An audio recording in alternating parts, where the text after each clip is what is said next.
Well, thank you. Let me start by just addressing Elizabeth and Elizabeth first, and then Kiru. Elizabeth, I also was always the first one in and the last one out. I've never thought I was the smartest one. And it's the only piece of advice I can give everybody. But if you take a look at small businesses, the person sweeping the floor at the end of the day is invariably the proprietor. And Kiru, I was thinking what we had in common, and you mentioned your mother. Congratulations, I'm sure you're very proud. My mother was very proud when I graduated from school, but I do remember her screaming at me when I came home with my first D. It was in French. That was the bad news. The good news is I had many other Ds in my academic career, so she got used to it. And the truth of the matter is, in high school, in college, and in graduate school, I have the distinction of always making the top half of the class possible.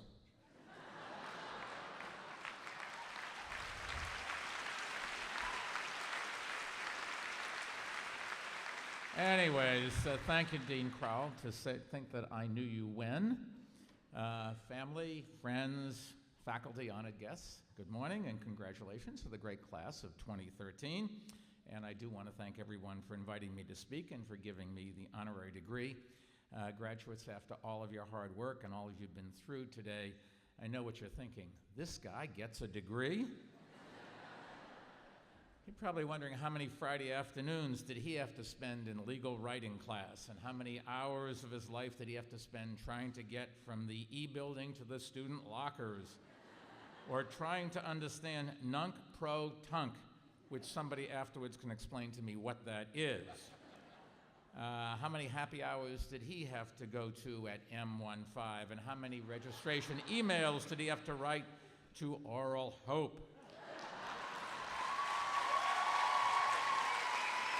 Well, the truth is that being mayor comes with certain honors, and being named an honorary citizen of the Republic of Georgia, honorary ringmaster of Barnum and Bailey Circus, and I've even had a former city councilwoman name me an honorary lesbian. But this honorary degree is entirely different, and it really does mean a lot to me, especially coming from an institution as important to our city's history and to our city's future as New York Law School, and coming as it does from someone who we were really lucky to have in City Hall for 11 years, Dean Crowell. You did a heck of a job. The city owes you a great debt of gratitude.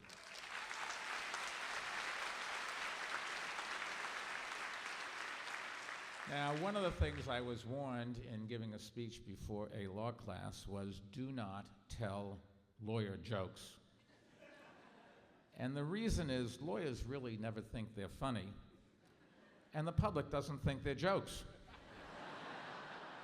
So I'll try not to make an exception to that rule, but I will say that it's pretty amazing that I should get an honorary law degree. It's never been a secret how I feel about lawyers. They just always drive me totally nuts. They never give you a straight answer. They never let you say in public all the things that you're just dying to say. Although as you read the papers, you know I don't tend not to listen to them, and I say them anyways. And after all of the grief I've given my lawyers, I'm the last person to think that I should get an honorary law degree. But now that I have one, I guess I better stop complaining about lawyers. In any case, seriously, I'm thrilled to be here and have a chance to impart to you a few bits of wisdom. The good news is I'm not going to give this speech in the Socratic style, so don't worry, graduates. I'm not going to call on Professor Belinfanti. No, you might do that afterwards. And incidentally, there's no reason to raise your hands when I'm about to finish just to get a better grade. You're over that. Anyways. Now the class of 2013. You've studied the text, you've learned the decisions, I'm sure you aced your exams, and if you didn't, I'm sure it's because you forgot to rub the nose of Joseph Solomon. Today you're taking a big step, however, in your careers, and you leave New York Law School well prepared. You've had an education in law, but also, more importantly, I think you've had an education in life. You've spent the tough years of law school in the world's most diverse and competitive city. where we speak more than 200 languages and no one's afraid to speak their mind in any of them. You have strengthened your power of argument and widened your perspective, debating the law with peers from every background and every walk of life, and you've had conversations that probably changed the way that you look at the world and prepared you to make a lasting contribution to it. And if you lived in the dorm on East 3rd Street, you may even have made friends with a few Hell's Angels. And education at New York Law School is unique for some other reasons, however. This school really does occupy a special place in our city.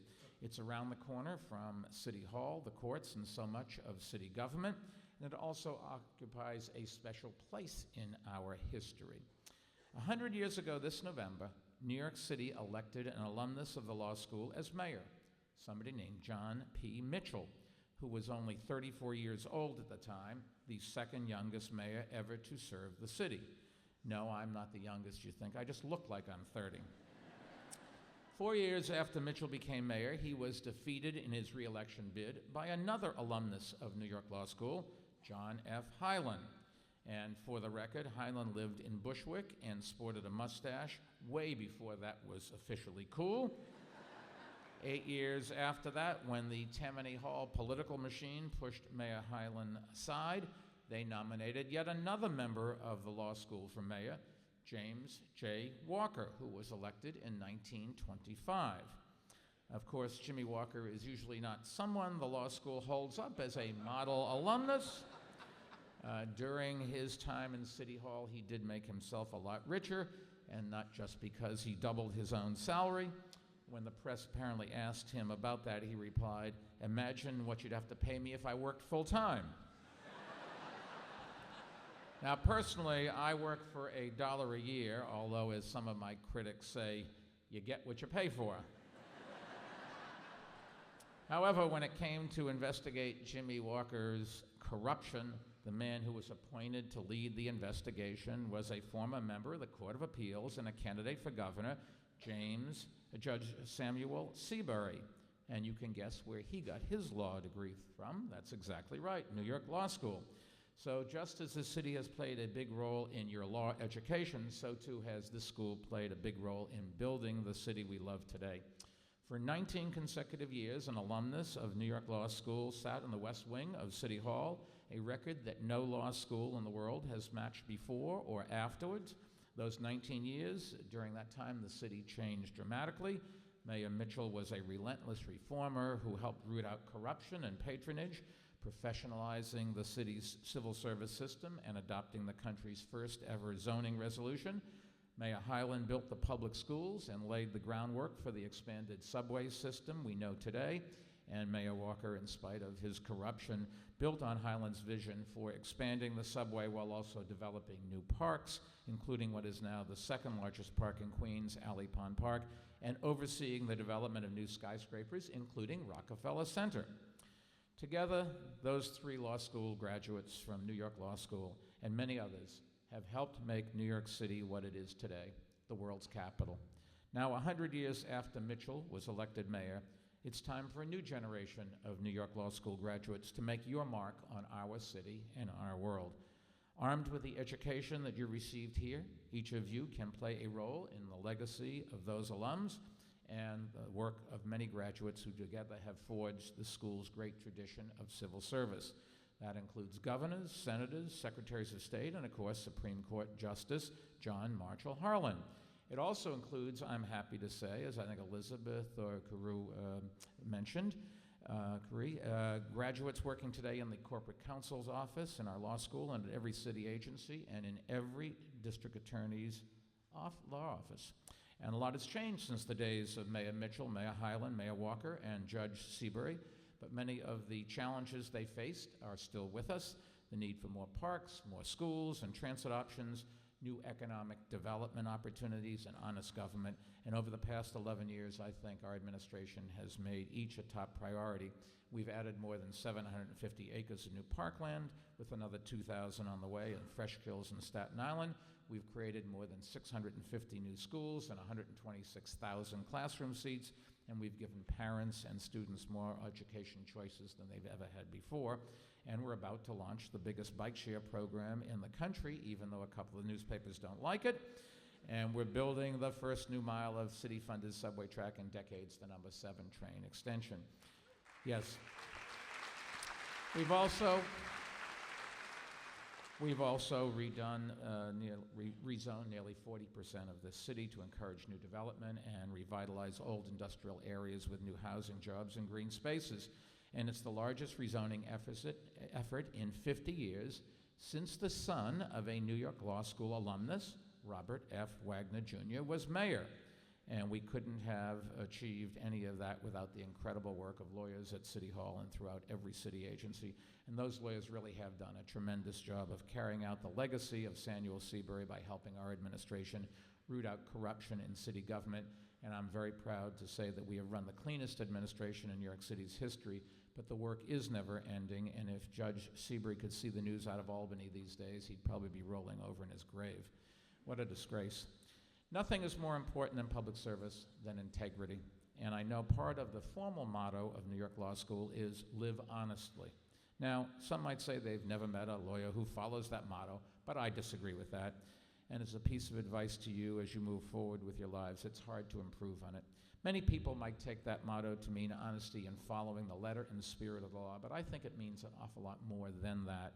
Living honestly means being honest with others, your clients, your partners, and the public. But it also means being honest with yourself. A good lawyer can argue either side of an issue, but that doesn't mean that every side is right. It is a very useful skill to be able to see all sides of an argument, but never lose sight of what you believe is right and wrong, and never be afraid to tell your client or your boss. If your client doesn't want to hear it, he or she probably needs to hear it, and the best advice is often the toughest to deliver. Don't let that stop you. Your client may not like it, but ultimately they will appreciate it, and they will certainly respect you for it. That has certainly been my experience, as Dean Crowell can tell you, especially in government. The last thing that an elected official or a commissioner needs is a yes man. The most important opinions inside any government or any office are the ones that meet the most initial resistance. So don't be afraid to offer them. Conformity really is the enemy of innovation and is the death of careers. People that stand up are the people that get ahead. Listen to others and respect what they have to say, but think for yourself and speak for yourself, not just at work, but also when it comes to politics. Now, I hope the members of this class carry on the long tradition of New York School alums serving in government and running for office. Who knows, this class may well include a future mayor, or senator, or president, or Supreme Court justice. Right now, we already have a Supreme Court justice from Manhattan, one from Brooklyn, one from Queens, and one from the Bronx. So if any of you are from Staten Island, we're looking to you, babes. Now, that would give New York City a majority on the bench, incidentally, which would be very useful in case anyone ever tries to declare pizza illegal. But don't worry, I won't. Whether you plan to work for the public, private, or nonprofit sectors, I hope all of you will become part of the work of building a stronger society. After all of you pass the bar exam, and I know you will, it's not going to be easy, but if you keep at it, you will be admitted to the New York Bar and expected to perform public service. I have worn a number of hats in my life: businessman, mayor, guest star on Gossip Girl. Eat your heart out. And I can tell you there's nothing more gratifying than serving the public, and there's nothing more exciting than doing it in a city with a tradition of leadership on all of the big issues, from civil rights to public health to public safety to technological innovation to climate change. New York City is the place where the rest of the world looks to in order to see the future. And that was true in Mayor Mitchell's day, and it is certainly still true today.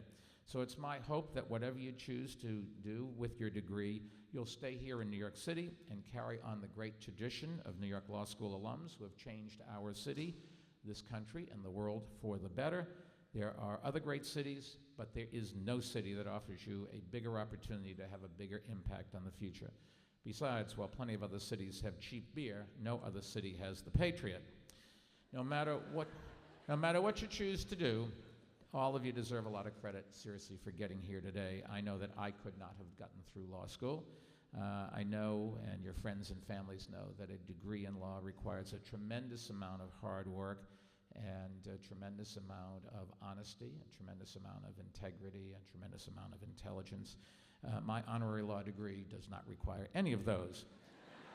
But you got it done, and while juggling all your other responsibilities, while navigating in the big city, and while putting up with a bit of construction work on Worth Street. Okay, it's a little more than a little bit, but that's nevertheless. In my mind, you all deserve a poster in the hallway of superheroes right next to Spider-Man. You've shown what it takes to succeed, and I know you will. And let me give you one other thought. A lot of resumes pass my desk when I'm in the private sector or the public sector, and I've got to decide which ones to pick up the phone and call and have them in for an interview. Whether he or she, the ones that I pass by and just throw right in the wastebasket, are when he or she spent the last summer curing cancer, bringing peace to the Middle East, and writing the great American novel. The ones where I pick up the phone are the ones where the resume said, I worked in a car wash, I worked carrying bricks in the summer at a construction site, because we needed the money so I could go to school and my family could live. Those are the people who will have great careers. Those are the people who will get ahead. Those are the people that we all have to respect. Congratulations to each one of you. Good luck on the bar.